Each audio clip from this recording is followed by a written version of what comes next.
لله وكفى وسلام على عباده الذين اصطفى أما بعد فأعوذ بالله من الشيطان الرجيم قالوا إن يسرق فقد سرق أخ له من قبل فأسرها يوسف في نفسه ولم يبدها لهم قال أنتم شر مكانا والله أعلم بما تصفون قالوا يا أيها العزيز إن له أبا شيخا كبيرا فخذ أحدنا مكانه إنا نراك من المحسنين قال معاذ الله أن نأخذ إلا من وجدنا متاعنا عنده إنا إذا لظالمون فلما استيئسوا منه خلصوا نجيا قال كبيرهم ألم تعلموا أن أباكم قد أخذ عليكم موثقا من الله ومن قبل ما فرطتم في يوسف فلن أبرح الأرض حتى يأذن لي أبي أو يحكم الله لي وهو خير الحاكمين ارجعوا إلى أبيكم فقولوا يا أبانا إن ابنك سرق وما شهدنا إلا بما علمنا وما كنا للغيب حافظين واسأل القرية التي كنا فيها والعير التي أقبلنا فيها وإنا لصادقون قال بل سولت لكم أنفسكم أمرا فصبر جميل عسى الله أن يأتيني بهم جميعا إنه هو العليم الحكيم صدق الله العظيم وبلغنا رسوله النبي الكريم ونحن على ذلك من الشاهدين والشاكرين والحمد لله رب العالمين. Surah Yousuf. Last time we had read that Hazrat Yusuf alayhi he was practically the ruler of Egypt, and when his brothers had come for seeking their provision, he had kept his real brother from the same mother, Hazrat Binyamin, through a method. What did he do? He kept something valuable in his belongings, and then according to their rule, if somebody steals, whoever the thief becomes the property of the person that they stole from. So Hazrat Binyamin, according to the Shariat of Hazrat Yaqub alayhi became a property of Hazrat Yusuf alayhi. So Hazrat Yusuf alayhi said that I am going to keep him with me. Now these brothers, when they had left Canaan, they had promised Hazrat Yaqub alayhi that they will make every possible effort to protect this brother, Hazrat Binyamin, and bring him back. But when this came to the forefront, they became very desperate, and they said, "Qalu in yasriq faqad saraqa akhun lahu min qabl." They said that if Binyamin has done theft, if he has committed theft, we are not surprised because his brother, he had committed theft earlier. What they were referring to was that when Hazrat Yusuf was born, very soon after him, Hazrat Binyamin was born to the same mother. And during the process of birth, and because of this, she passed away. So these brothers remained without mother, and Hazrat Yaqub, knowing that a little child needs the care of a woman as well, and on the offer of his sister, these two brothers were given in the care of their aunt, Hazrat Yaqub's sister. Hazrat Yaqub loved these brothers immensely. So when Hazrat Yusuf became of such an age that he could move in with his father, Hazrat Yaqub asked the aunt to return Yusuf to him. But she loved Yusuf very much as well. So she used a method. She, just like Hazrat Yusuf had done just now to Hazrat Binyamin, she did the same thing back in the day, that she hid some of her clothes, tied them around Hazrat Yusuf's back, and said that, claimed that Yusuf has stolen. So because he has stolen, he becomes my property. So he'll stay with me. But the story was clear to others as well, and Hazrat Yaqub as well, that Hazrat Yusuf has not really done a theft. But he saw the love of the aunt and decided that Yusuf can stay with Hazrat, the aunt the sister of Hazrat Yaqub, and she took care of them until she passed away. Then Hazrat Yusuf moved with Hazrat Yaqub. So these brothers, they also knew that Hazrat Yusuf was not a thief, and there was only a thing that a sister did with her brother to keep the son, to keep the nephew with her. But they, out of their anger and their frustration, they said that if this person has committed theft, his brother had done theft as well. These, na'uzubillah, they considered themselves a little better and superior, na'uzubillah, that they are from a different mother. His real brother, he had done theft before as well. Now imagine who they are saying to. They are saying to Hazrat Yusuf that his brother, which is you, he had done a theft before as well. So there is no surprise. They are, na'uzubillah, these are such people. فَأَسَرَّهَا يُوسُفُ فِي نَفْسِهِ. Hazrat Yusuf, he was in full authority at that time, and he could have told them the truth and humiliated them, but he kept it secret within him. He secretly said to himself, وَلَمْ يُبْدِهَا لَهُمْ, and did not say it to them, did not reveal it to them. قَالَ أَنْتُمْ شَرٌّ مَكَانًا.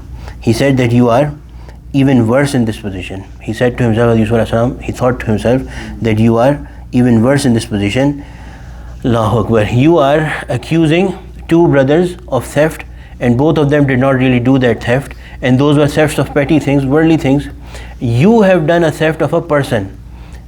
Some petty thing of the world disappeared, but you brothers, you made a whole person disappear. You took a whole child away from his father. Antum sharrum makana. You are worse in this position than the people that you are accusing. Wallahu a'lamu bima tasifun. Then he said loudly, Wallahu a'lamu bima tasifun. Allah knows best of what you accuse them of. What you are saying, whatever you are alleging, Allah knows better. Qalu.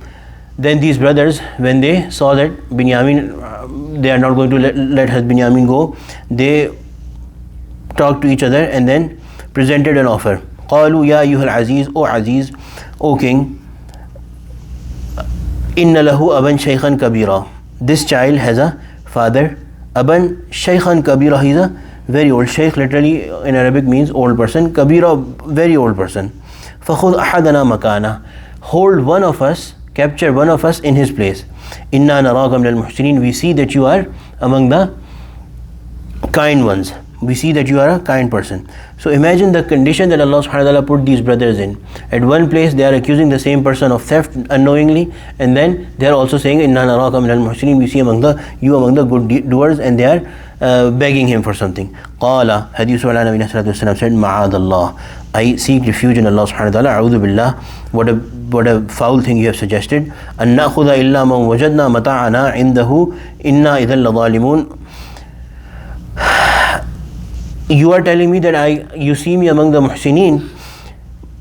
What an unjust person would I be if I do not keep the person that I found my things from and punish someone else in his place? How could this be just?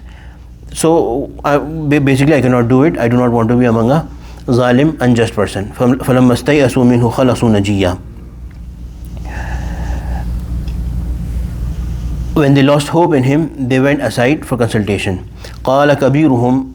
The oldest of them said. Kabiruhum comes for age, and Kabiruhum also comes in status. So therefore ulama have differed in opinion that who was this person. Maybe it was Yehuda, maybe it was Sham'un, maybe it was some other brother who was considered elder among them in way of respect or by age. أَلَمْ تَعْلَمُوا أَنَّ أَبَاكُمْ قَدْ أَخَذَ عَلَيْكُمْ مَوْثِقًا مِّنَ اللَّهِ. The oldest of them, or the bigger of them said, the biggest of them, that do you not know that your father has taken pledge from you in the name of Allah? وَمِن قَبْلُ مَا فَرَّطْتُمْ فِي يُوسُف. While you had defaulted earlier in the case of Yusuf. فَلَنْ أَبْرَحَ الْأَرْضَ.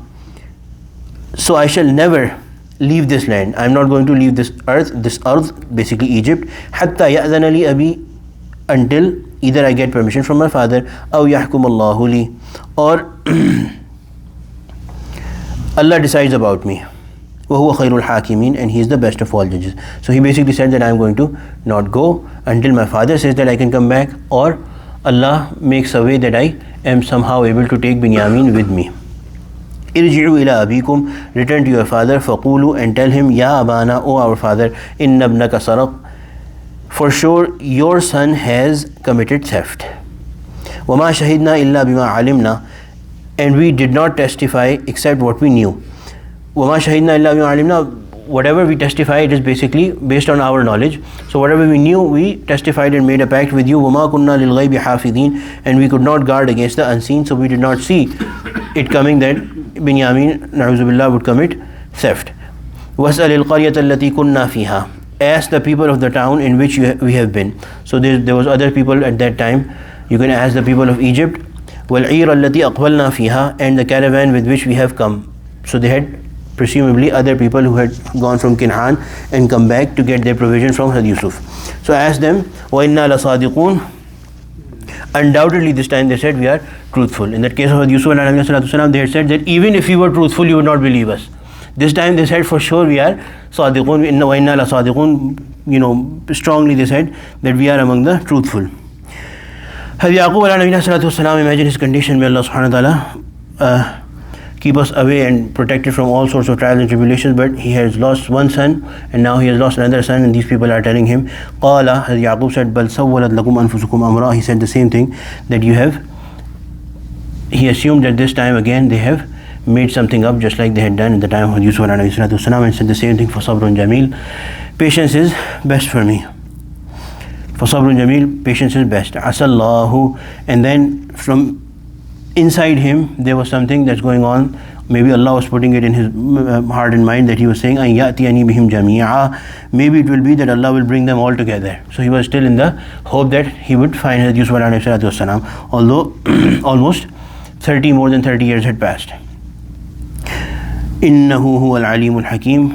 Why am I saying this? Because I know that Allah is surely all-knowing and all-wise. Whatever He's doing, it is not away from His knowledge, outside of His knowledge, nor away from His outside of His knowledge, His wisdom.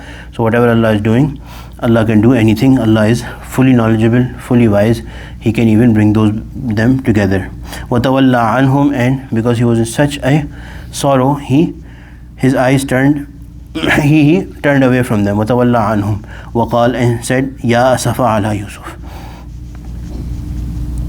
He said, how sad I am about Yusuf. وَبِيَضَّتْ عَيْنَاهُ مِنَ الْحُزْنِ.